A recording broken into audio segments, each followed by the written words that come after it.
जय भारत। लास्ट वाली क्लास में शायद हम कुछ 2-3 एग्जाम्पल दे दिया था हमने प्रैक्टिस के लिए आपको। देखो ये शायद बहुत सारे बच्चों ने अपना आंसर भेज दिया है और बहुत सारे बच्चों ने सही भी किया है वैसे। बाकी लोग जिन्होंने भेजा नहीं, जिन्होंने ट्राई नहीं किया है वो ट्राई कर लो। ठीक है। तो ये वाला एक क्वेश्चन था माइनस अल्फा माइनस बीटा का। एक अल्फा स्क्वायर बीटा स्क्वायर था, एक 1/1 प्लस अल्फा 1/1 प्लस बीटा, और alpha divide by 1 minus alpha beta divide by 1 minus beta. ये वाले इक्वेशंस थे बराबर ना? ये वाले जिसके रूट्स थे वो इक्वेशन निकालना था। मैं शॉर्टकट मेथड भी बोलूँगा इसके, लेकिन अभी थोड़ा सा प्रैक्टिस करो। मतलब तुरंत ही शॉर्टकट के ऊपर नहीं चलेंगे हम लोग, थोड़ा कैलकुलेशन हमारा सुधरना चाहिए। तो ज़्यादा मतलब इजी चीज़ों पे नहीं चलो, थोड़ा सा मेहनत करने का आदत डाल लो। ठीक है ना? तो कहीं से अगर शॉर्टकट मिल रहा है तो उसको पहले से दूर से राम राम करने का, उसके नज़दीक नहीं जाने का। ठीक है ना? मुझे बोलना ये था यहाँ पे कि आपने जो ना इसको सॉल्व बहुत सारे लोगों ने इस मेथड से किया है। कैसे? ये वाला, ये जो हमने यहाँ पे किया था ना, ये कि एडिशन ऑफ रूट और प्रोडक्ट ऑफ रूट, ऐसा। तो ये तो कभी कभी क्या होगा कि ये मेथड अपने को बहुत महंगा पड़ेगा। महंगा मतलब ये शायद ऑप्शन में ऐसा ऑप्शन नहीं होता है। ऑप्शन में कैसे होते हैं ऑप्शन कभी कभी कि ऑप्शन तो डायरेक्ट ऐसे होते हैं, देखो इस टाइप का। A into 1 - x whole square, b into 1 - x plus 1 + x, और सी इंटू 1 + x का स्क्वायर, ऐसे ऐसे ऑप्शन होते हैं।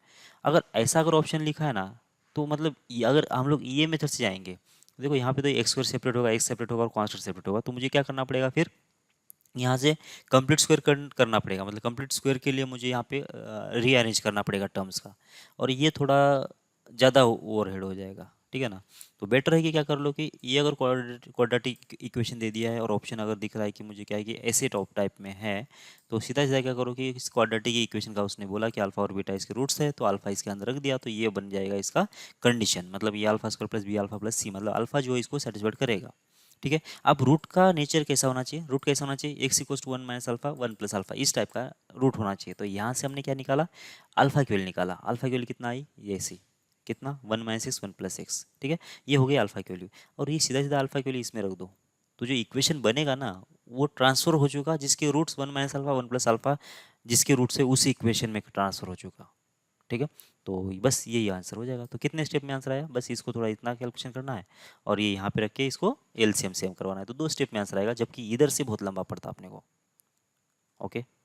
और अगर ये मेथड तो दोनों में की काम है, मतलब अगर समझो ऐसा भी अगर ऑप्शन होता तो भी ये यही मेथड नीचे वाली इजी है। क्यों? देखो ना, इसका जब स्क्वायर करेंगे ना तो बस सेपरेट ही कर देना टर्म्स को। लेकिन इसमें तो क्या करना पड़ेगा? इधर क्रॉस मल्टीप्लाई करो, डिवाइड करो, कुछ वैल्यू रखो, फिर सिंप्लीफाई करो, कितना था ये। ठीक है।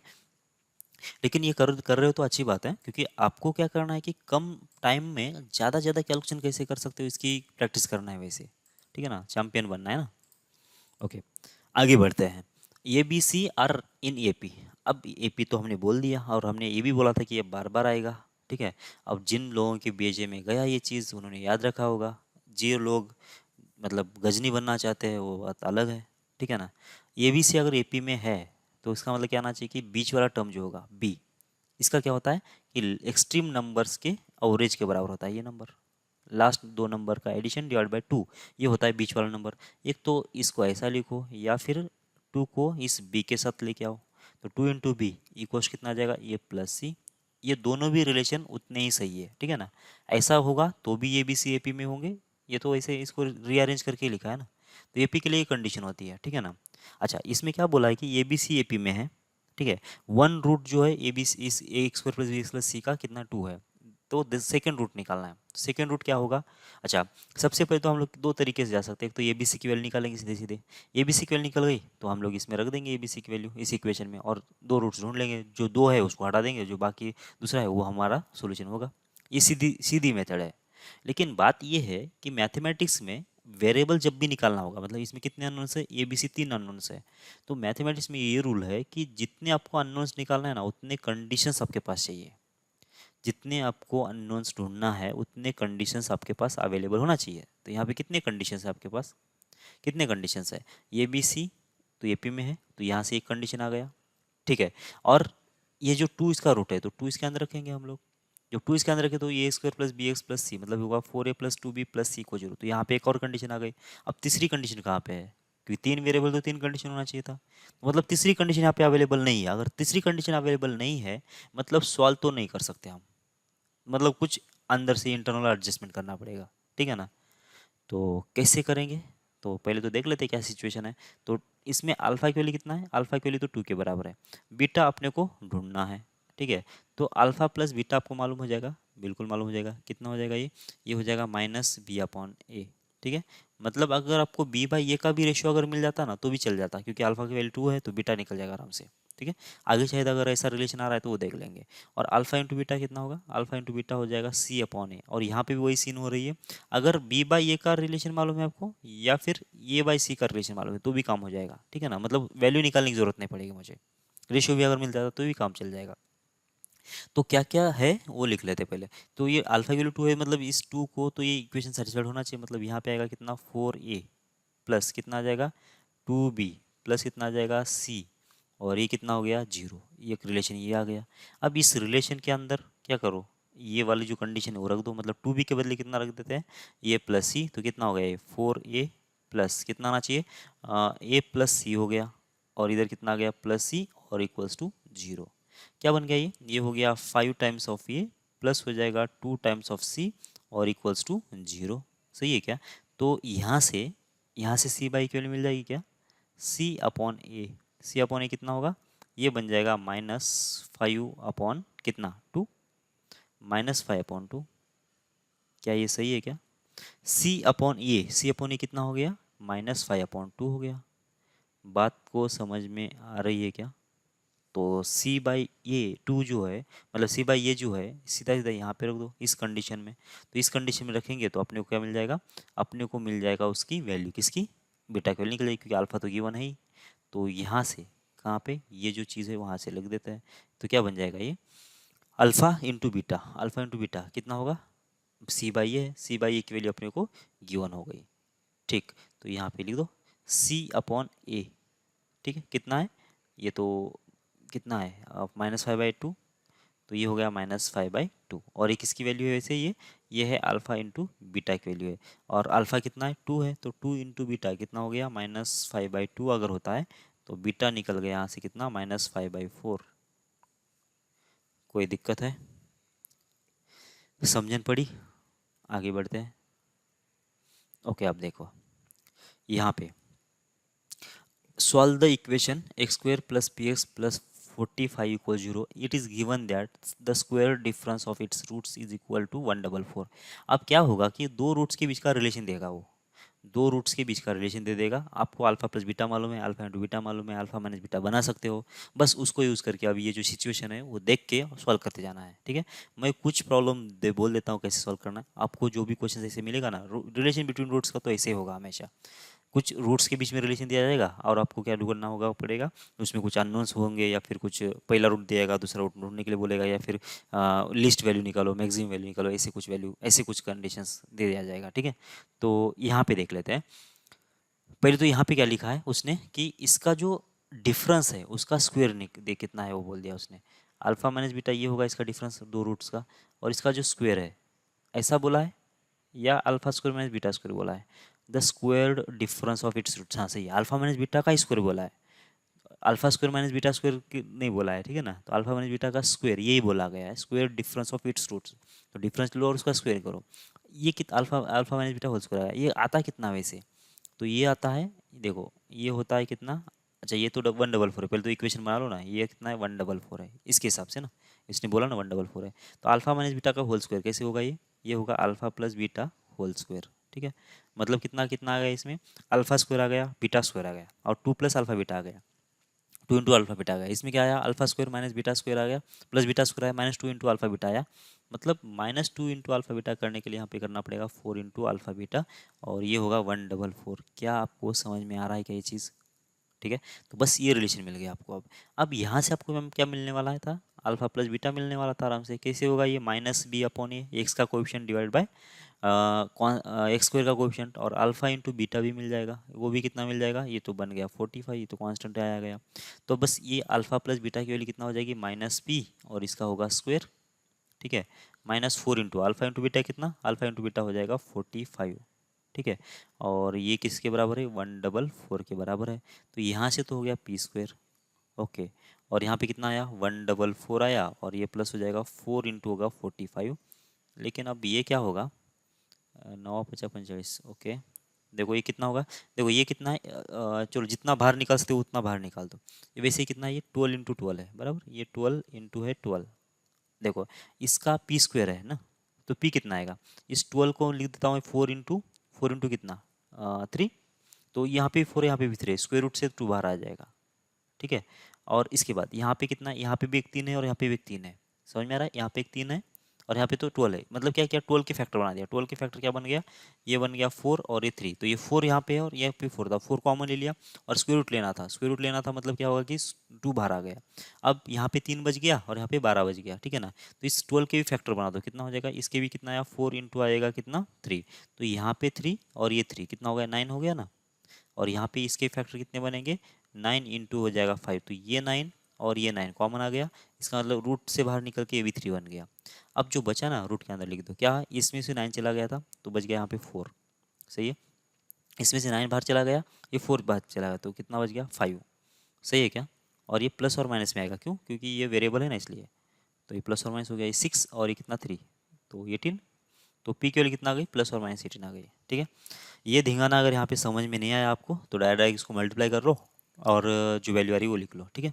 तो आपको पी तो निकल गया, अब पी निकल गया है तो यहाँ पे रख देंगे और सीधे से इसको सॉल्व कर लेंगे, तो रूट्स निकल जाएंगे आराम से। तो इक्वेशन क्या बन जाएगा, एक्स स्क्वायर कितना प्लस और माइनस 18, तो प्लस ले लेते पहले, प्लस 18x और होगा 45 इक्वल 0, तो 45 के फैक्टर जो कि एडिशन सब्ट्रैक्शन कितना आ जाएगा -18 आ जाए, ठीक है। 9 इंटू 5 नहीं चलेगा, 15 इंटू 3 चलेगा, 15 इंटू 3 चलेगा, लेकिन -15 -3 करना पड़ेगा, तो इसलिए कितना आ जाएगी 15 और आएगी 3, ठीक है। 15 इंटू 3 हो जाएगा, चलेगा। और दूसरा जब यहाँ पे प्लस ले लेंगे, एक्स स्क्वेयर प्लस कितना 15x, 15 नहीं 18x और यहाँ पे 45 होगा, तो इस वाले केस में क्या होगा कि +15 +3 चलेगा, मतलब यहाँ से रूट के से -15 और -3, ठीक है, ये रूट चलेंगे। तो प्लस और -15 प्लस और -3 ये होगा इसका, ये क्या बोलते हैं इसको, रूट्स हो जाएंगे। आगे बढ़ते हैं, if the ratio of roots of the equation X square plus P X plus Q are equals to ratio of roots of equation x square plus bx plus c equals 0, then prove that p square c equals to b square q। Okay, मतलब क्या है कि इसके roots जो है, इस वाले equation के रूट जो है, मान लेता हूँ कितने हैं, अगर अल्फा एंड बीटा है पहले वाले इक्वेशन के, ठीक है, और दूसरे वाले रूट्स के जो इक्वेशन है क्या है, गामा एंड डेल्टा है, ठीक है, ये दो रूट्स है। तो ये बोलना क्या चाह रहा है कि इसका जो ratio of roots of equation, जो इस पहले वाले इक्वेशन का जो रेशियो आएगा रूट का, क्या आएगा, अल्फा बाई बीटा आएगा, ठीक है। और दूसरे वाले इक्वेशन के क्या आएगा, रेशियो कितना आएगा, गामा डिवाइड बाई डेल्टा आएगा। अब ये दोनों सेम है बोल रहा है, ये जो रेशियो आएगा दोनों का वो सेम आएगा, ठीक है। तो ओके, ये अगर इसका रूट, अगर इसका जो रेशियो है सेम अगर आ रहा है, इसका रेशियो अगर सेम आ रहा है, तो इसका मतलब क्या करना पड़ेगा, मुझे निकालना है अभी इसकी किसकी वैल्यू, ये मतलब प्रूफ करना है। तो क्या होगा, ये देखो अल्फा डिवाइड बाय बीटा कितना होना चाहिए, ये होना चाहिए गामा डिवाइड बाय डेल्टा, सही है क्या। ओके, कैसे निकालेंगे फिर, मुझे तो अल्फा बाई बीटा तो मालूम नहीं है, मुझे क्या मालूम है, सीधा सीधा अल्फा प्लस बीटा मालूम है ना, अल्फा प्लस बीटा मालूम है, कितना होगा -b, अल्फा इंटू बीटा मालूम है, अल्फा इंटू बीटा कितना होगा, वो होगा q, सही है। यहाँ पे गामा प्लस डेल्टा मालूम हो जाएगा, कितना होगा -b, और इन दोनों का प्रोडक्ट गामा इंटू डेल्टा कितना हो जाएगा, वो तो हो जाएगा c के बराबर, सही है, ये मालूम है। तो मतलब क्या कि मतलब मुझे अगर चाहिए चीज़ें तो उसको मुझे क्या करना पड़ेगा, इस टर्म में कन्वर्ट करना पड़ेगा, अल्फा प्लस बीटा और अल्फा इंटू बीटा में कन्वर्ट करना पड़ेगा। और वही चीज़ होती है कंपोनेंट और डिवाइडेंड अगर मालूम होगा तो ये डिवाइडेड बाई बी और यहाँ पे सी डिवाइडेड बाई डी अगर होता है, ठीक है, अगर ऐसी चीज़ होती है तो शायद ये आपको 10th में आ चुका होगा। अगर ऐसा होता है तो हम लोग कैसे कर सकते हैं, पहले हम लोग इसको ऐसा कर सकते हैं कि A plus B divided by, अगर बी लिख देता हूँ मैं और यहाँ पे C plus D divide by D लिख देता हूँ, तो ये अगर सही है तो ये भी सही होगा, ठीक है। या फिर मैं यहाँ पे इसको क्या बोलते हैं, शायद तुम लोग कंपोनेंडो बोलते हो शायद ना, जो पता नहीं मुझे, क्या मालूम नहीं नाम है, तो अस्त क्रिया व्यस्त क्रिया बोलते हो ना वैसे। तो ये a minus b divide by b होगा, c minus d divide by d होगा ये, ठीक है। और इसके बाद ये मतलब ये अगर सही है तो ये भी सही होगा। अब इसके बाद ये दोनों एट ए टाइम भी कर सकते हैं, ये प्लस बी या फिर a minus b divide by a plus b, और इधर से कितना ये c minus d divide by c plus d. अगर ऐसा भी करोगे तो इसका वैल्यू चेंज नहीं होगा। मतलब क्या बोल रहा है ये, अगर समझो यहाँ पे 1/2 है और यहाँ पे कितना है, यहाँ पे 4 अपॉन कितना, 4 अपॉन कितना 8 है ऐसा। तो ये वाला ऑपरेशन करके देख लो, मतलब क्या करेंगे, तो 1 - 2 कर लो पहले। 1 - 2 कितना आया, 1 - 2 मतलब -1 आएगा, ठीक है ना। 1 + 2 कर लिया, ठीक है। इसके बाद इधर से कितना आएगा, ये होगा 4 - 8, नीचे कितना आएगा 4 + 8 आएगा। अब ये इसका जितना वैल्यू है ना वो ये अगर बराबर तो ये भी बराबर ही आएगा। देखो ऊपर तो आया -1, नीचे आया 3, और इधर कितना आया 4 - 8 मतलब कितना आएगा -4 ना, और नीचे कितना आया 12। देख लो ये भी कितना है, ये भी -1/3, ये भी -1/3, मतलब बराबर ही ना अभी भी, ठीक है। मतलब ये अगर बराबर है तो ये जो ऑपरेशन करने के बाद भी बराबर ही आंसर आएगा। तो ऐसा करने से होगा क्या, ऐसा करने से हमको क्या मिलेंगे कि यहाँ पे सिंगल टर्म्स थे ना, तो हमको अभी ये एडिशन सब्ट्रैक्शन में कन्वर्ट होके मिलेंगे, ठीक है।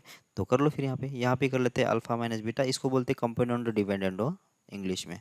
तो alpha plus beta equals to कितना आ जाएगा, ये होगा gamma minus delta divided by gamma plus delta, ठीक है।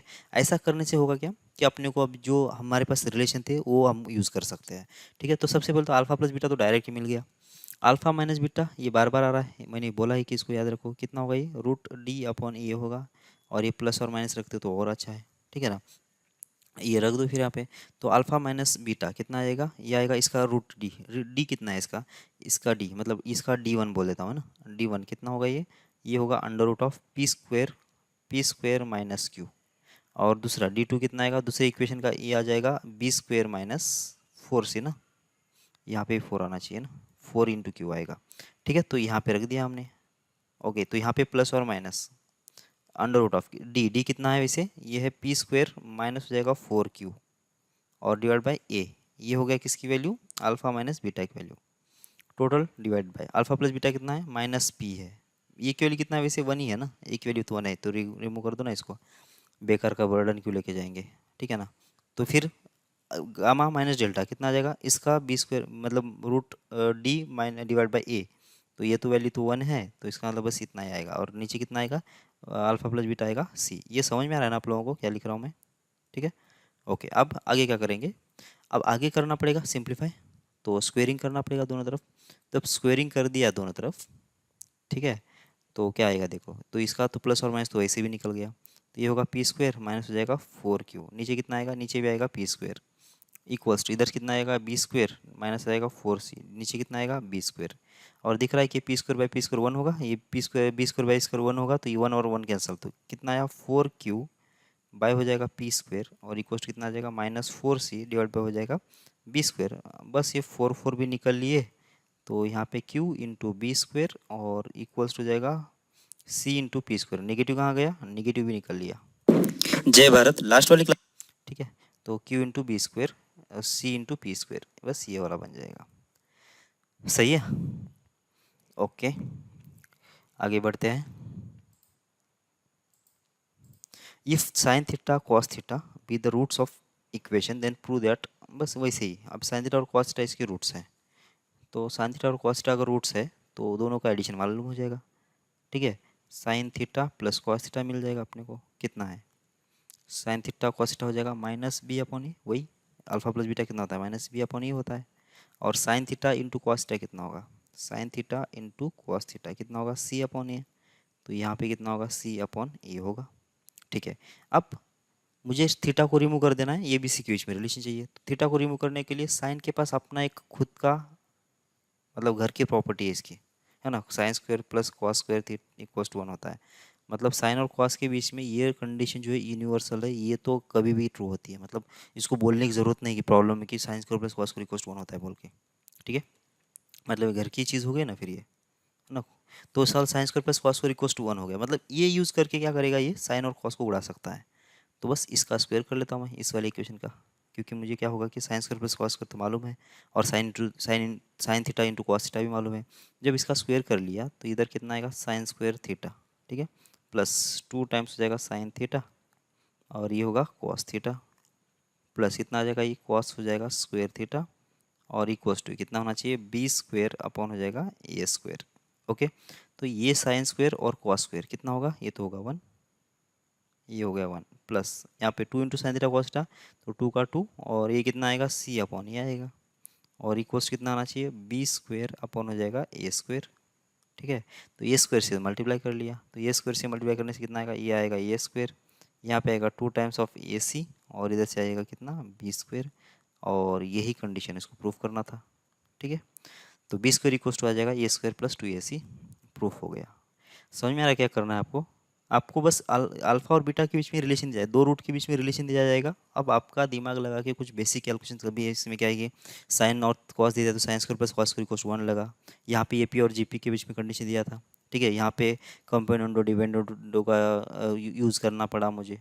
ठीक है ना, तो मतलब आपको अब इस वाले चैप्टर के साथ दूसरे चैप्टर का भी मतलब नॉलेज होना चाहिए, मतलब ऐसा ही रहेगा हमेशा भी। अब हम लोग क्वाड्रेटिक के बाद हम चलेंगे किसी में कॉम्प्लेक्स में चलेंगे, या फिर सीक्वेंस सीरीज में चलेंगे, या फिर जो भी कोनिक सेक्शन में चलेंगे, तो उसमें क्वाड्रेटिक का नॉलेज चाहिए। जैसे इस वाले में क्या चल रहा है कि 10th का जो कॉम्पोनेंट डिपेंडेंट था, ये एपीजीपी का नॉलेज चाहिए था आपको, है ना। हर एक चैप्टर में कोई ना कोई थोड़ा थोड़ा आपको पता ही, ये मालूम पड़ना है, ये मतलब क्या बोलते हैं उसको, नॉलेज होना ही पड़ेगा ना। ये इसमें तो क्या है कि alpha plus beta whole square, alpha minus beta whole square, ये फॉर्मूले। तो ऐसे चीज़ें अगर आपको मालूम है और प्रैक्टिस करते जा रहे हो तो ये मालूम हो जाएगा। ऐसा है कि नहीं कि मतलब यार यार मुझे तो कुछ मालूम नहीं, मुझे तो कुछ आता नहीं, ऐसा ही सोचने की ज़रूरत नहीं है। क्योंकि अभी यहाँ से तो सब कुछ चीज़ें हो ही जाएगी। अगर नहीं भी आता है तो कोई ज़्यादा टेंशन नहीं, बस आपका ईमानदारी आपके साथ होना चाहिए, और आपकी मेहनत ही आपको आगे लेके जाएगी। ठीक है ना, आपकी बातें आगे नहीं लेके जाएंगी, या फिर आपका दिमाग या फिर सोचना आपका आगे नहीं लेके जाएगा, आपका काम ही आपको आगे लेके जाएगा। नहीं तो बहुत सारे लोग क्या होते हैं पता है क्या, वो सोचते तो बहुत सारा है। ठीक है, ये मुझे ये करना है, मुझे वो करना है, ये वो, मैं ये करूँगा वो करूँगा, लेकिन एक्चुअल में वो करते कुछ नहीं है वो लोग। ठीक है, ये यूपीएससी के जो बच्चे होते हैं ना, वो उनका यूपीएससी जो एग्ज़ाम देते हैं ना, उसमें से 50% बच्चे ऐसे ही होते हैं। वो क्या करते पता है क्या, तो मेरा एक दोस्त था, वो भी क्या करता था कि ऐसे ही उसको यूपीएससी करना था। तो यूपीएससी करना था तो क्या करता था वो, पहले तो वो संदीप माहेश्वरी या फिर ये मतलब जो बड़े जो मोटिवेशनल स्पीकर्स हैं ना, उनके जो उनके जो सेमिनार्स थे ना, वो देखता था। अब जैसे ही कोई सेमिनार देखेंगे मोटिवेशनल, अब वो तो बंदे तो ऐसा बोलेंगे कि आपको मतलब एकदम चार्ज करके दे देंगे। तो ये बंदा क्या होगा कि एकदम से चार्ज हो जाएगा कि यार भाई नहीं मुझे, अब वो ऐसा बोलते ही है वो लोग, हाँ, कि आप लोग मतलब एकदम चार्ज हो जाओगे। फिर ये अब सुबह उठ गया 4 बजे 3 बजे जो भी उसका, क्योंकि यूपीएससी के बच्चे तो पागल ही होते हैं वैसे, तो 3 बजे उठ मतलब उनको लगता है कि 3 बजे ही उठ के ही पढ़ाई करना होता है, और उसी में वो उनका हो जाएगा। और वैसे वाकई होता भी है वैसे, जो 3 बजे 4 बजे उठ के जो बच्चे अच्छे से सीरियसली पढ़ते हैं ना, वो तो सक्सेसफुल बनेंगे बनेंगे, उसमें कोई दो राय नहीं है। ठीक है, लेकिन उस टाइम यूज़ हो जाना चाहिए, ऐसा नहीं कि मतलब बेकार का बैठ गए आराम से और ये देख रहे हो मूवी देख रहे हो, बाजू में गाने चल रही है, किसी को किसी का हाय आ गया, बस उसी में चले गए, 2 घंटे वहीं से निकले नहीं। ना ऐसा नहीं होना चाहिए। ठीक है, तो ये क्या करता था, ये जो मेरे दोस्त की बात कर रहा था मैं, तो वो लेक्चर देखता था माहेश्वरी सर के, तो जैसे ही वो देखेगा उसके दिमाग में ऐसे मतलब एकदम से झंझना जाता था पूरा, मतलब एकदम मोटिवेटेड रहता था, वो मोटिवेशन रहता था। फिर वो क्या करेगा, फिर जैसे ही 2 घंटे हो गए ना, फिर 2 घंटे लैपटॉप के सामने वीडियो देख रहा है, तो बंदा तो बोर होगा ना, मतलब थोड़ा सा मतलब थक तो जाएगा ना। तो वो क्या सोचेगा कि यार अब मैं अभी सीरियसली आप यहाँ से पढ़ाई करूँगा, बस थोड़ा सा मैं नींद ले लेता हूँ, क्योंकि मैंने 2 घंटे तो पढ़ ये देख ही लिया है ना वैसे, अब थोड़ा सा मैं हल्के सा नींद ले लेता हूँ और अब शुरू हो जाऊँगा, ऐसा बोल के वो सो जाएगा। अब सो जाएगा और उठेगा 10 बजे। अब 10 बजे उठने के बाद वो उसने जो पढ़ा ना, जो भी उसके दिमाग में था वो सब निकल गया। फिर से उसको क्या करना पड़ता, फिर से उसको दोबारा वो मोटिवेशनल वीडियो देखना पड़ता, और फिर से वो मोटिवेशनल वीडियो देखने के बाद फिर से वो चार्ज हो जाता, फिर से 2 घंटे के बाद फिर वैसे वैसे मतलब चीज़ें क्या है पता है क्या, कुछ जो चीज़ें होती है ना वो सिर्फ आपको दिखावे के लिए होती है। ठीक है, ये अगर मोटिवेशन से अगर कोई बंदा अगर, हाँ कुछ बच्चे होते हैं जो कि मतलब उनको वाकई में मोटिवेशन का वो फ़ायदा ले लेते हैं, लेकिन बहुत सारे बच्चे मैं बोल रहा हूँ ना कि इसका बहुत गलत इस्तेमाल करते हैं। ये वही चीज़ है, मतलब दारू की जो चीज़ है ना, ये शराब जो मिलता है ना, वो अच्छी भी चीज़ है ना, कभी कभी वो अच्छे भी फ़ायदे में आ जाता है, लेकिन उसका जो क्या बोलते हैं उसको, ज़्यादा अगर इसमें अगर हो गया ना चीज़, वो तो कोई काम की नहीं चीज़। हाँ थोड़ा सा मतलब रिलैक्स करने के लिए, मतलब बड़े बड़े लोग भी मतलब इसका यूज़ करते थे कि थोड़ा मतलब टेंशन का रिलीफ होने के लिए, लेकिन अपन अपने तो साला जब तक हम लोग गिरेंगे नहीं चलते चलते तब तक हम पिएंगे। ठीक है ना, ऐसा नहीं चलेगा ना। तो थोड़ा मिनिमम लेवल पे आप फोकस्ड रहो, मोटिवेटेड रहो, और क्या बोलते हैं उसको, किसी के ऊपर मतलब हावी नहीं होने दो खुद को। अगर कोई मतलब बंदा आपके आके बोल रहा है कि भाई पढ़ाई कर तू और ये चीज़ तेरे लिए काम किया, तुझे ऐसा होगा वैसा होगा, और उसका सुन के अगर आप पढ़ रहे हो ना, तो ये मुझे लगता है कि हर बार फिर आपको कोई ना कोई आके बोलना पड़ेगा, तब आप जाके मोटिवेटेड रहोगे। ठीक है। अब इस वाले पेपर की बात करते हैं ना, इस वाले पेपर में सोचो यार, कुछ बच्चों के मार्क्स मतलब फिजिक्स में 90 है, केमिस्ट्री में कुछ 80 है, और मैथ्स में 6 है। तो क्या मतलब, क्या समझा क्या रहे हो, मतलब क्या करना क्या चाह रहे हो? ऐसा तो नहीं कि मतलब इस पेपर में अगर समझ मान लेते हैं फिजिक्स में अगर 100 आउट ऑफ 100 लेते हो तो मतलब राष्ट्रपति अवार्ड मिलेगा, भारत रत्न मिलेगा, ऐसा तो कुछ है नहीं। ठीक है। और आपको ये प्रैक्टिस के लिए दिया है एग्जाम, मतलब क्या क्या करना क्या है आपको, कि 3 घंटे में 3 पेपर है आपके पास, और तीनों पेपर में 25-25 क्वेश्चंस है, और 25-25 क्वेश्चंस अगर है तो तीनों को आपको क्या करना है कि 3 घंटे में सवाल कैसे कर सकते हैं हम लोग, उसके ऊपर प्रैक्टिस करना है। आप अगर तुम मैथ्स लेके बैठ रहे हो 1.5 घंटा उसको टाइम दे रहे हो, बाकी फिजिक्स और केमिस्ट्री को दे ही नहीं रहे हो, मान लो फिजिक्स और केमिस्ट्री को 1.5 घंटे में निपटा रहे हो, तो क्या घा खा प्रैक्टिस हो रही है आपकी? क्या क्या प्रैक्टिस क्या हो रही है, किसकी प्रैक्टिस कर रहे हो तुम? मतलब एक सब्जेक्ट को 3 1.5 घंटे में सॉल्व करने की प्रैक्टिस कर रहे हो, मतलब यहीं पे स्ट्रैटेजी आपकी गलत होगी ना यार। ठीक है।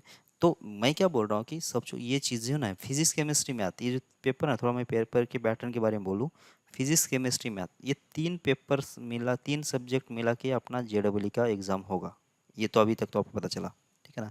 और हर एक सब्जेक्ट में कितने होंगे, 25 क्वेश्चन होंगे, ये 25 और ये 25, और कितना 100 मार्क्स पर ईच, मतलब 300 मार्क्स का पेपर होगा। ठीक है। अब देखो पेपर का पैटर्न कैसा होता है, ये पेपर जो है ना तीनों मिला के 3 घंटे में सॉल्व हो जाए, ऐसा इसका अरेंजमेंट रहेगा।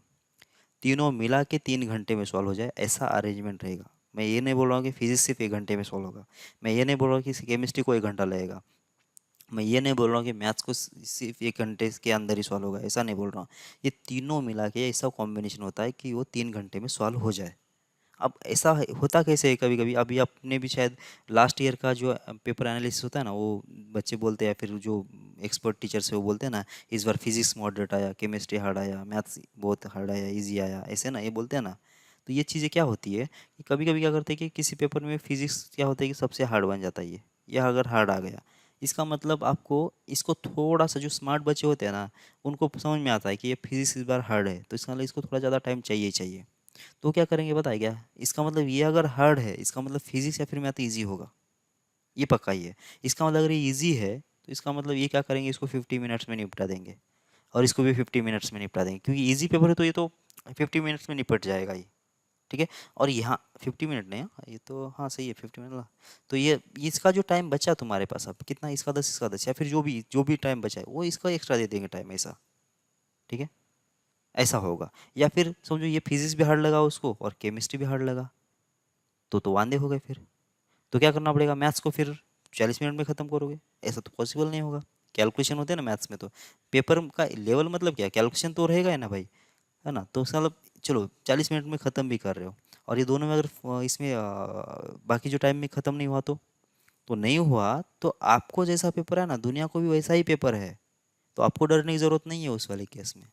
पेपर अगर हार्ड आया तो और ज़्यादा सीरियस हो जाने का, और ज़्यादा अच्छी बात मानने का। अगर आप अच्छे बच्चे हो, पेपर अगर हार्ड आ रहा है, तो इसका मतलब ये आपके फेवर में है। क्यों?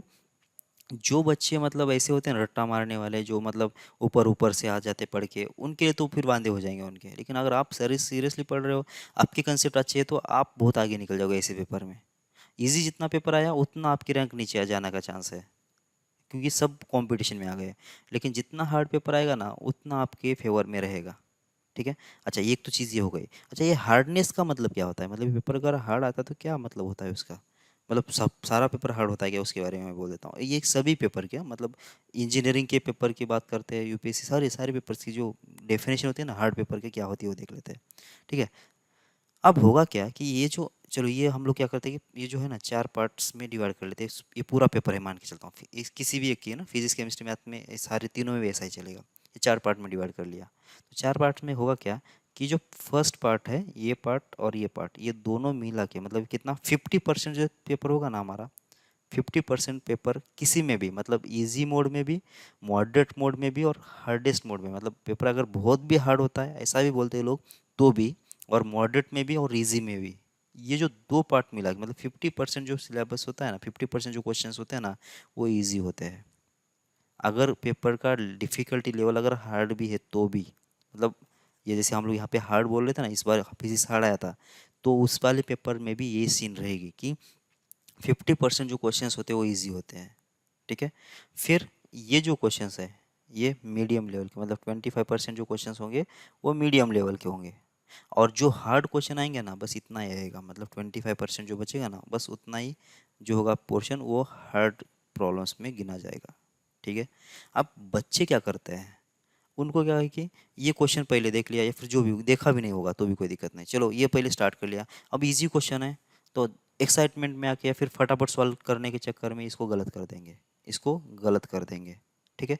अब यहाँ पे मॉडरेट वाला क्वेश्चन है, थोड़ा सा सीरियसली कर लेंगे और ये सही करेंगे। लेकिन ये जो है, चलो मान लेते हैं ये इजी क्वेश्चन है और ये 1 मिनट के अंदर ही सॉल्व होने वाला था, 1 मिनट के अंदर ही सॉल्व, इजी क्वेश्चन तो ये 1 मिनट के अंदर सॉल्व हो जाता, ठीक है ना। अगर 1 मिनट में सॉल्व हो जाता और आपने इसको क्या किया कि 40 सेकंड में सॉल्व किया, 40 सेकंड में सॉल्व किया, 20 सेकंड आपके बच गए, किस लिए, मतलब थोड़ा फास्ट करने के चक्कर में 1 मिनट के बदले, मतलब इजी क्वेश्चन था तो 1 मिनट तो में सॉल्व हो ही जाता आराम से, लेकिन आपने क्या किया कि थोड़ा सा मतलब उतावड़पना दिखा दिया और 40 सेकंड में सॉल्व किया। ठीक है। और ये क्वेश्चन गलत हो गया। ठीक। और आगे चल के मीडियम क्वेश्चन था, उसको आपने दे दिया 1.5 मिनट, ठीक है ना, मतलब 1.5 मिनट दे दिया और ये क्वेश्चन सही हो गया। अल्टीमेट तो आपका नुकसान ही है ना भाई, अल्टीमेट तो नुकसान ही है। जो इजी क्वेश्चन था 1 मिनट में सॉल्व हो जाता और उतने ही मार्क्स मिल जाते जितना मतलब ये दोनों प्रोसेस में हो गया। ठीक है ना। ये 1 मिनट में कितना मिल जाता आपका, एक तो क्वेश्चन सही हो गया, तो आपको ये 1.5 मिनट दूसरे क्वेश्चन के लिए मिल जाते। ठीक है। लेकिन अब अल्टीमेट क्या हुआ, ये क्वेश्चन गलत होने के बाद ये कितना 40 सेकंड यहाँ से चले गए, क्योंकि और एक मार्क्स भी खा गया ये। ठीक है ना। तो फिर बाद में क्या होगा ऐसा, अब बच्चे इसको फास्ट करने के चक्कर में कुछ गलतियां कर देंगे और इस वाले क्वेश्चन को फिर 2 मिनट 3 मिनट दे देंगे, 3 मिनट दे दिया, 4 मिनट दे दिया, किसी क्वेश्चन को 5 मिनट दे दिया, ऐसा दे दिया और ये सही करके आ गए, मतलब 3 मिनट 5 मिनट देके इसको सही कर लिया और इधर के दो गलत कर दिया। क्या हुआ, कुछ भी नहीं हुआ, नेट आंसर तो उसका अभी वहीं पे है। अगर तुम लोग इसको देखते भी नहीं, इसको अगर तुम देखते भी नहीं समझो, क्योंकि ये जो क्वेश्चन है ना, एक एक क्वेश्चन कितना होगा, दो दो तीन तीन मिनट तो लगेगा ही ना, तो मान के चलते ना ये 20 मिनट का ही कुछ पेपर है, ये 20 मिनट के क्वेश्चन इसके अंदर है, मतलब चलो मान लेते 4 क्वेश्चन जो है तो बहुत ही टफ थे, 4 या 5 क्वेश्चन बहुत टफ थे, और ये चलो मान लेते 15 से 20 मिनट आपको इसको ले लेता, ये 15 से 20 मिनट का क्वेश्चन लेने वाले थे, आपने ये देखा ही नहीं पोर्शन, और ये जो 20 मिनट जो है ना, इन दोनों में पे अगर दे दिया ना आप लोगों ने, तो अगर ये दोनों भी अगर आपके सही हो गए ना, तो आपके कितने मार्क्स आएंगे, 70 से लेकर 80 तक मार्क्स आपके आराम से आ जाएंगे, 70 से लेकर 80 तक। और 70 से लेकर 80 तक मतलब हो गया 99 के ऊपर चला गया इसका परसेंटाइल, 100 भी आ सकता है। लोग क्या करते हैं पता है क्या, जो इजी चीज़ें हैं उसको लाइटली लेते हैं और हार्ड चीज़ को मतलब फोकस में रखते हैं, और हार्ड चीज़ तो वैसे भी क्या होती है उसमें भी कोई चांस तो होता ही नहीं गलत होने का, तो बहुत ज़्यादा हो जाता है, इजी चीज़ में तो गलत होने का चांस नहीं होता है ना। ठीक है। तो ये इसके लिए आपको ज़्यादा मेहनत करना चाहिए। ठीक है ना। वैसे तो ये वाला क्वेश्चन भी आपको 4 मार्क्स भी देने वाला है, ये वाला क्वेश्चन भी 4 मार्क्स ही देने वाला है। ठीक है। हाँ, मैं किसकी बात कर रहा हूँ, जो बहुत ही मतलब एक्स्ट्रा ऑर्डिनरी बच्चा है जिसको मतलब एडवांस के लिए प्रिपरेशन करना है, तो उसको तो ये पूरा पेपर ही सजेस्टिव है कि पूरा पेपर आपको 1 घंटे में सॉल्व होना चाहिए। अगर आप एडवांस के दिमाग में बात रख रहे हो, तो आपको अगर आउट ऑफ भी मार्क्स आ रहे, समझो मैथ्स में तुम्हारे 100 आउट ऑफ 100 आ गए, तो कितना टाइम दिया आपने उसको वो पहले देख लो। अगर तुमने 1 पॉइंट कुछ मतलब 1 घंटे के ऊपर टाइम दे दिया तो कोई काम का नहीं है वो टाइम, मतलब आपके दिमाग का वहाँ पे कुछ फ़ायदा नहीं हुआ, ये समझने की कोशिश करो पहले। ठीक है।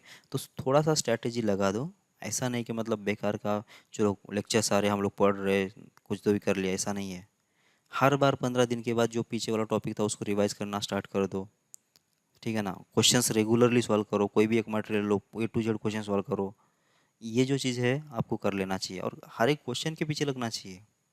और हर एक एग्ज़ाम में देखो, सक्सेस की डेफिनेशन में हमेशा बोलता हूँ क्या है, अगर तुम यहाँ पे खड़े हो या फिर तुम ये हो और तुम्हारा लेवल जो था ना, ये समझो मान लेते कि 45% लेके आने का लेवल था तुम्हारा, मतलब एवरेज बच्चे हो तुम, और 45% आपके लाने की क्षमता है, लेकिन आपने मेहनत किया भाई, और थोड़ा सा मेहनत करके आपने कितना किया कि 46% लेके आ गए, है ना। मेहनत करने के बाद आपके कितने आए, 46% आ गए। मैं मेहनत वर्ड यूज़ कर रहा हूँ, लक फैक्टर नहीं यूज़ कर रहा हूँ, ठीक है ना।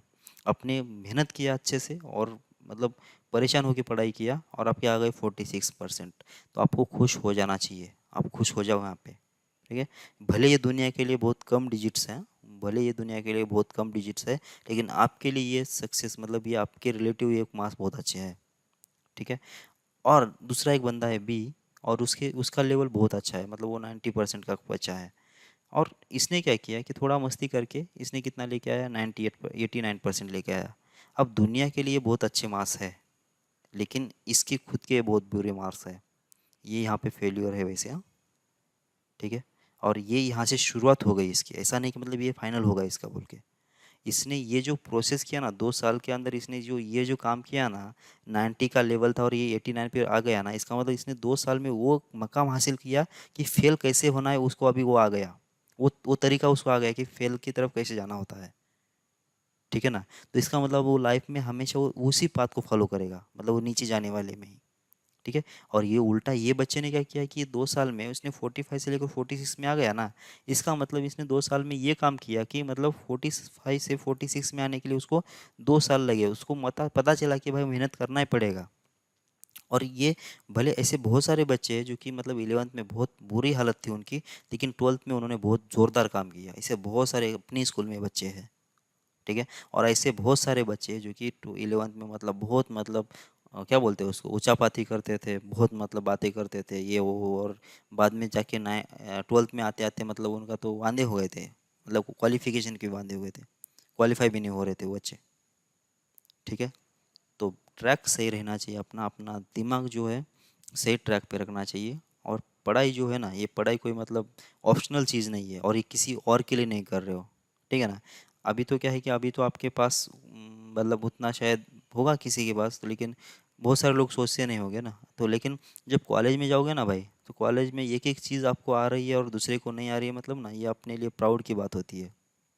और वहाँ पे वो चीज़ आपको मतलब फील होगी यार, सब लोग फटाफट आंसर दे रहे हैं और फटाफट प्रोजेक्ट कर रहे हैं, ये चीज़ कर रहे हैं, वो चीज़ कर रहे हैं, और हमको नहीं आ रहा है। अरे अगर क्या बोलते हैं, बेशर्म हो तो बात अलग है ना, लेकिन ये चीज़ कॉलेज में ज़्यादा फील होती है, ठीक है। तो वो चीज़ हम हमारे साथ नहीं होना चाहिए, भी एक ध्यान में रखो बात। और एक लास्ट दूसरी बात क्या पता है क्या, इसमें छोटी सी बात है, मतलब अपना काम तो करना ही है वैसे ना, काम तो कर ही रहे हैं वैसे हम लोग, ऐसा नहीं कि मतलब हम लोग पढ़ाई पूरी छोड़ दे रहे, ऐसा भी नहीं है। और या फिर हम लोग पढ़ाई नहीं करेंगे तो हमको कोई मतलब हम खुश भी रहेंगे, ऐसा भी नहीं है। मतलब अब अगर ऐसा मतलब लगता होगा ना कि यार यार ये बर्डन है पढ़ाई का, तो फिर 1-2 दिन है ना बिल्कुल पढ़ाई करना ही बंद कर दो, छोड़ ही दो, और देख लो वो लाइफ कैसी है, यकीन मानो आप उस लाइफ से बोर हो जाओगे। मज़ा किस में है पता है क्या, मज़ा जो चीज़ों में हमको इंटरेस्ट नहीं है ना, उसमें इंटरेस्ट लाने में ही मज़ा है, ठीक है। ऐसा नहीं कि मतलब चलो किसी ने दीपिका को चाह लिया और उसको पा लिया, कोई मज़ा नहीं है उसके अंदर, ठीक है। आपने दीपिका को चाहा और वो आपको नहीं मिल रही है, और फिर भी आप ट्राई करो ना, वो जो प्रोसेस होगी ना ट्राई करने वाली, वो बहुत ज़ोरदार, वो बहुत ज़्यादा इंपॉर्टेंट होती है, और वो उसमें आप बहुत ज़्यादा एक्टिव होते हो, है ना। इजी चीज़ें मिलने का क्या मतलब है यार, कोई मतलब नहीं उसको, ठीक है। तो ये एक चीज़ ध्यान रखो। और दूसरी बात पता है क्या, दूसरी बात ये मैं लास्ट बात ये बोल देता हूँ कि कोई भी जो है ना बंदा, अगर आप में से अगर कुछ ऐसा सोचते होंगे ना कि यार मेरा 10th सही नहीं हुआ ना, 9th सही नहीं हुआ, मेरा ये नहीं आता है, मुझे वो नहीं आता है, ये अगर चीज़ें सोच रहे हो ना, तो ये बात ध्यान रखो, ये भी चीज़ दिमाग में रखो कि कोई भी 100% इफिशिएंट नहीं है भाई। आपके क्लास में भी जितने बच्चे ना टॉपर, वो भी 100% इफिशिएंट नहीं है। इवन टीचर्स, इवन कोई भी कंप्यूटर भी 100% इफिशिएंट नहीं है। अगर कंप्यूटर तो इतना अच्छा काम करता है ना, तो वो भी लेकिन 100% इफिशिएंट नहीं है, ठीक है। कोई मशीन 100% इफिशिएंट है ही नहीं वैसे, और ये रहना भी नहीं चाहिए। 100% इफिशिएंट मशीन का कुछ काम है ही नहीं दुनिया में। क्यों पता है, मैं एग्जांपल देता हूँ, देखो देखो, अगर कोई समझो मान लेते कोई मशीन अगर 100% इफिशिएंट होती, जैसे मैं मान लेते अभी आईपीएल का ज़माना चल रहा है ना, तो क्रिकेट का एग्जांपल लेते हैं। चलो मान लेते कैसे चल रही है, किसकी मैच, एमआई की चल रही है मैच, किसके साथ, दिल्ली के साथ, ठीक है ना। तो ये मैच चल रही है, और इसके अंदर एमआई के अंदर क्या है कि हार्दिक है ना, हार्दिक क्या है कि हर 100% ये परफेक्ट प्लेयर है, सामान के चलो ये, ठीक है ना। तो होगा क्या, चलो मान लेते कि एक सिचुएशन क्रिएट कर लेते हैं कि मुंबई ने टॉस जीता और बैटिंग ले लिया, मुंबई ने टॉस जीता और बैटिंग ले लिया। जबकि मुंबई वालों को मालूम है कि हार्दिक जो है 100% क्या है, इफिशिएंट प्लेयर है, तो मतलब ये बैटिंग भी करेगा, बॉलिंग भी करेगा और फील्डिंग भी करेगा, सही है ना। ये तो 100% एफिशिएंट प्लेयर का मतलब क्या होगा? उसको बैटिंग भी आना चाहिए, फील्डिंग भी आना चाहिए, बॉलिंग भी आना चाहिए। तो एमआई को तो मालूम है ना कि भाई हार्दिक जो है वो तो 100% एफिशिएंट है। तो रोहित क्यों आएगा ओपनिंग के लिए? वो तो हार्दिक को भेजेगा। भाई तू जा, तू तो 100%, तू तो मतलब अच्छा करेगा ही करेगा। तो हार्दिक ओपनिंग को आ गया, है ना, पहला ओवर स्टार्ट हो गया, ठीक है ना। कौन, रबाडा आ गया, पहला ओवर स्टार्ट कर गया। तो इसने क्या किया कि 6 बॉल को, मतलब पहला बॉल डाल दिया रबाडा ने। अब हार्दिक अगर 100% इफिशियंट है तो इसका मतलब इसकी 100% इफिशियंट शॉट क्या होगी? 6। फिर सेकेंड बॉल, ये तो अभी 100% इफिशियंट है, मतलब हर बॉल को 6 मारेगा है ना, बराबर है क्या? मतलब 6 बॉल डाल दिया, 6 6 आ गए यहाँ पे। मतलब एक ओवर के बाद कितना हो गया? 36 रन हो गए। फिर सेकेंड ओवर आ गया, जिसने भी डाला, नीचे कोई भी हो, अब उसको तो मालूम है कि आगे तो हार्दिक है और वो 100% इफिशियंट है, उसकी शॉट तो खाली जाएगी नहीं। इसका मतलब वो क्या करेगा? सिंगल निकाल के दे देगा उसको, ठीक है। या फिर ये भी खुद भी खेलेगा, जो भी करेगा। अगर सिंगल निकाला तो अगली ओवर में फिर से 30 रन निकलेंगे, 31 रन निकलेंगे, ठीक है, ऐसा चलते जाएगा ना। लेकिन ऐसा चलने के बाद भी अगर मान लेते कि ये जो सेकेंड ओवर में हार्दिक को स्ट्राइक मिला भी नहीं, पर ये पूरा मेडन ओवर भी गया, तो भी कम से कम हार्दिक को 10 ओवर तो मिलेगी ना, कम से कम। क्योंकि इसने जो दूसरे नॉन स्ट्राइकिंग एंड पे था ना, वो तो क्या है कि एक एक ओवर खाते जा रहा है, ये एक एक ओवर पे ऊपर आ रहा है और हिटिंग कर रहा है। तो इसका मतलब इसको मिनिमम कितने 10 ओवर्स तो मिलेंगे ही खेलने को, और ये तो आउट होने की बात होगी नहीं, आउट तो होगा ही नहीं है, ठीक है ना। तो ये 10 ओवर्स हो गए, क्योंकि 100% एफिशिएंट तो आउट तो होगा ही, उसमें तो आता ही नहीं होगा उस कैटेगरी में। तो अगर 10 ओवर ये मिनिमम खेलेगा तो इसके 10 ओवर के कितने 60 बॉल्स हो गए ना, तो 60 × 6 कर दो, कितना हो गया? 360 रन।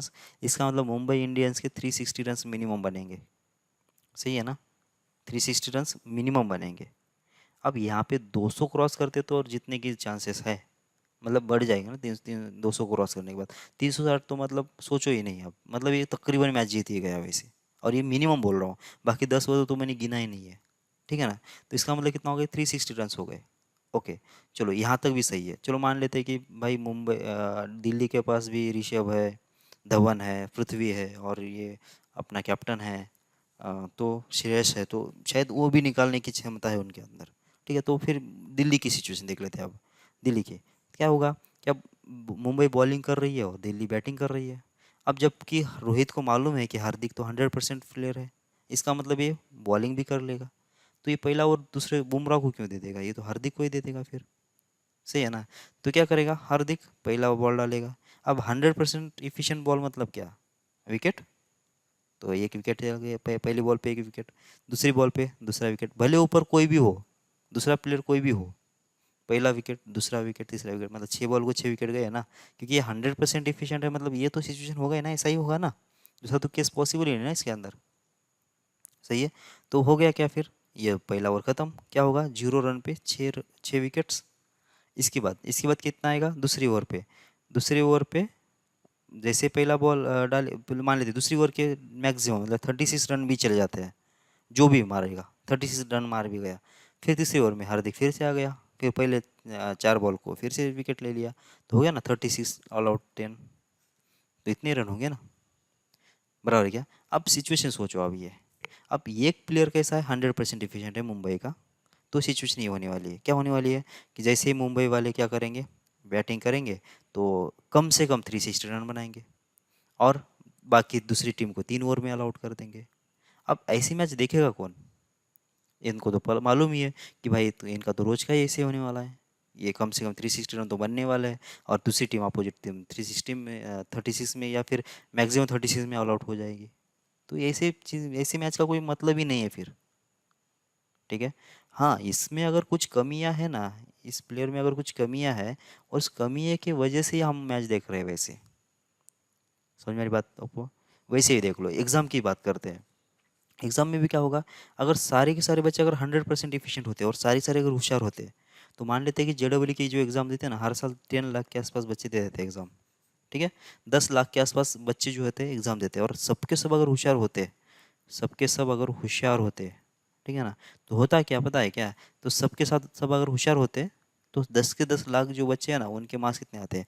100% आ जाते हैं ना, सबके सब होशियार है, सबके सब बराबरी मार्क्स आते हैं, 100% रिजल्ट आ गया सबके, 10 लाख के बच्चों का 100% रिजल्ट आ गया। अब एडमिशन किसको दे देगा और किसके बेसिस पे दे देगा कोई, बराबर है क्या?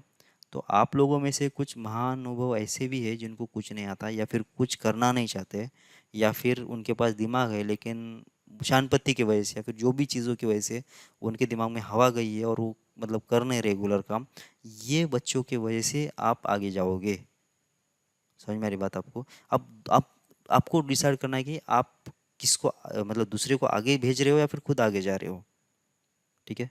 वैसे ये जो एग्जाम्पल है ये मेरी सोच है, वैसे अगर किसी को बुरा लगा ये एग्जाम्पल तो इग्नोर मारो, कोई ज़्यादा मतलब टेंशन नहीं लो, ठीक है ना। लेकिन 100% इफिशिएंट जो होती है ना चीज़ें, हाँ आप 10 मतलब उसको क्या कर सकते हो, आप अप्रोच कर सकते हो कि 100% इफिशिएंट बनने की कोशिश करो। ठीक है ना। तो ये चीज़ के लिए मतलब ये तो कभी बनी नहीं, बनेगा ही नहीं, वैसे ये चीज़ कभी पॉसिबल है ही नहीं। ठीक है ना। तो लगे रहो, मोटिवेटेड रहो, पढ़ाई वढ़ाई स्टार्ट करो अच्छे से। और क्या बोलते हो उसको, ये और एक चीज़ शायद मुझे लग रहा है कि आप लोग एग्ज़ाम में चीटिंग भी कर रहे हो। मतलब मेरा पर्सनल सोच है वैसे ये, क्योंकि ऐसे मार्क्स या फिर ऐसे भी बच्चे हैं जिनके मतलब लगता नहीं कि मतलब उतने मार्क्स नहीं आना चाहिए, लेकिन ऐसे बच्चों के भी मार्क्स आ रहे हैं वैसे। और ऐसा सोचो ना कि एक सब्जेक्ट में 90 आ गए, दूसरे सब्जेक्ट में 6 या 7 है, तो क्या मतलब है उसका? चीटिंग ही कर रहा होगा ना वो। ठीक है। तो ये भी एक चीज़ है। सबसे पहले तो खुद के साथ ईमानदार रहना सीख लो तुम। अगर खुद के साथ अगर ईमानदार नहीं हो ना, तो फिर किसी के साथ भी ईमानदार नहीं रह सकते हो, और भगवान भी आपके साथ ईमानदार नहीं रहेगा। ठीक है। कहीं ना कहीं आपका ये बदला ज़रूर मिलेगा, मतलब इस चीज़ का आपको कभी ना कभी नुकसान होगा ही होगा। ठीक है। तो भटक गए थे हम लोग, लेकिन ये चीज़ें ध्यान रखो, आपका फोकस पढ़ाई रहना चाहिए बस, बाकी चीज़ें नॉर्मल ये मतलब लाइफ में होती रहेगी। ठीक है।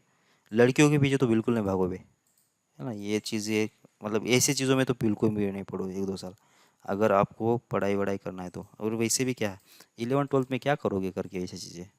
कॉलेज वॉलेज में जाओ, थोड़ा अच्छा कॉलेज में चले जाओगे तो अच्छे, वहाँ पे भी अच्छे लोग भी होंगे, है ना, दिमाग वाले लोग होंगे, तो आपको और मज़ा आएगा, है ना। Beauty with brain. ओके, चलो आगे बढ़ते हैं। If the sum of roots of equation a+1 x² +2a+3 + x +3a+4 = 0 is -1, then find the product of the roots. क्या बोला है कि sum of roots of equation कितना है, -1 है। मतलब क्या, अल्फा प्लस बीटा कितना आना चाहिए, -1। ठीक है। और प्रोडक्ट निकाल देना अपने को, अल्फा इंटू बीटा कितना होगा, ये कितना होगा निकाल देना है। तो सबसे पहले क्या करना पड़ेगा, ए की वैल्यू निकालना पड़ेगा। ए की वैल्यू निकल गई तो काम हो जाएगा, क्योंकि क्योंकि ये जो है ना अल्फा इंटू बीटा कितना आएगा, C/A मतलब 3a+4 डिवाइड बाई a+1 होगा ना। तो अल्फा प्लस बीटा कितना होगा, -1। तो ये कितना होगा देखो, ये होगा अल्फा प्लस बीटा होता है -b/a। तो 2a+3 डिवाइड बाई कितना आ जाएगा, a+1, और इक्वल्स टू कितना आ जाएगा, -1। तो ये माइनस माइनस प्लस हो जाएगा, तो कितना आया, 2a प्लस हो जाएगा 3, और इक्वल्स हो जाएगा a+1। सही है ना। तो होगा कितना, a इक्वल्स हो जाएगा -2, a की वैल्यू तो -2 मिल गई। बस यहाँ पे रख दो, अल्फा इंटू बीटा कितना होगा, C/A मतलब कितना, 3a प्लस हो जाएगा 4 डिवाइडेड बाई कितना हो जाएगा, a+1। ठीक है। और -6 + 4 तो कितना आएगा, -6 + 4 तो हो जाएगा -2, और होगा ये 3, 3 नहीं, -2 + 1 तो हो जाएगा कितना, -1, तो +2 आएगा शायद। -6 + 4 मतलब -2, -2 + 1 मतलब -1, बराबर है शायद ना, 2 आएगा आंसर। आगे बढ़ो। Find the value of A for which one root of the quadratic equation is twice as large as other. मतलब क्या है कि एक रूट जो है दूसरे का डबल है, इसका मतलब है ना इसका। तो ये अगर अल्फा होगा तो दूसरा होगा 2 अल्फा। ठीक है। और दूसरा अगर बीटा मान लेता हूँ तो ये कंडीशन क्या है कि अल्फा इक्वल्स टू 2 बीटा होना चाहिए, ऐसा ना। सही है ये। ओके। तो पहले तो देख लो अल्फा प्लस बीटा कितना होना चाहिए, -b/a। तो माइनस हो जाएगा 3a, माइनस हो जाएगा 1, और डिवाइडेड बाई कितना आ जाएगा, a² माइनस हो जाएगा 5a प्लस हो जाएगा 3। और ये अल्फा इंटू बीटा कितना होगा, C/A। तो 2 कितना आ जाएगा, a² माइनस 5a प्लस हो जाएगा 3। ठीक है। तो अल्फा के लिए कितना है, 2 बीटा है, तो ये बन जाएगा 3 बीटा, और इक्वल्स कितना हो जाएगा, इक्वल्स टू हो जाएगा माइनस का माइनस, ये तो इसमें कुछ चेंज नहीं होगा ना, ये जैसे वैसे। तो a² माइनस हो जाएगा 5a प्लस हो जाएगा 3, और यहाँ पे अल्फा के बदले बीटा रख दो तो ये हो जाएगा 2 बीटा², और कितना बनेगा, 2 a² माइनस 5a प्लस हो जाएगा 3। तो ये 2 और 2 कैंसिल, सही है। तो बीटा² कितना आ गया, बीटा² आ गया 1 ए स्क्वेयर माइनस 5a प्लस हो जाएगा 3। बीटा कितना है, यहाँ से वैल्यू निकाल दो और इसमें रख दो और सिंप्लीफाई कर लेते हैं। तो बीटा की वैल्यू कितना आ जाएगी, देखो ये होगा -3a, माइनस हो जाएगा 1, और इधर इधर कितना आ जाएगा, इधर आ जाएगा ए स्क्वेयर माइनस हो जाएगा 5a प्लस होगा 3, और ये आ जाएगा 3 इसका, और इसका स्क्वेयर करेंगे। क्या क्या समझ में आ रहा है, ये हो गई बीटा की वैल्यू, और इसका स्क्वेयर इधर कितना आएगा 1/, ये होगा ए स्क्वेयर माइनस हो जाएगा 5a प्लस हो जाएगा 3। सही है, तो क्या बन गया देख लो, ये ऊपर का हो जाएगा 3a माइनस 1 इसका स्क्वेयर, नीचे कितना आएगा, ये आएगा 9, और ये होगा ए स्क्वेयर माइनस 5a प्लस हो जाएगा 3 और इसका स्क्वेयर इक्वल्स टू कितना आ जाएगा, ये 1/a square minus 5a plus हो जाएगा 3। तो दिख रहा है साफ साफ कि एक फैक्टर तो कैंसिल होगा, तो अब जो बच गया उसको लिख दो, ये होगा 9a स्क्वेयर माइनस हो जाएगा 6a प्लस हो जाएगा 1, और इक्वल्स कितना आ जाएगा 9a स्क्वेयर, और ये होगा 45a, और हो जाएगा कितना 9 त्रिक 27। ठीक है, तो 9a स्क्वेयर कैंसिल, तो 45 इधर आएगा, तो कितना 39 होगा क्या, 39 इंटू ये होगा। ओके, और 1 उधर चलता तो 1 उधर चला गया तो 26 हो जाएगा। सही है, तो ये के लिए कितना आ जाएगी, ये हो जाएगा 13 2 20, 13 3 1 हो जाएगी, तो 2/3 आ जाएगा। तो क्या निकालना था अपने को, फाइंड द वैल्यू ऑफ ए, तो बस 2/3 हो गया। ओके, तो मिलते हैं अगली क्लास में। जय भारत।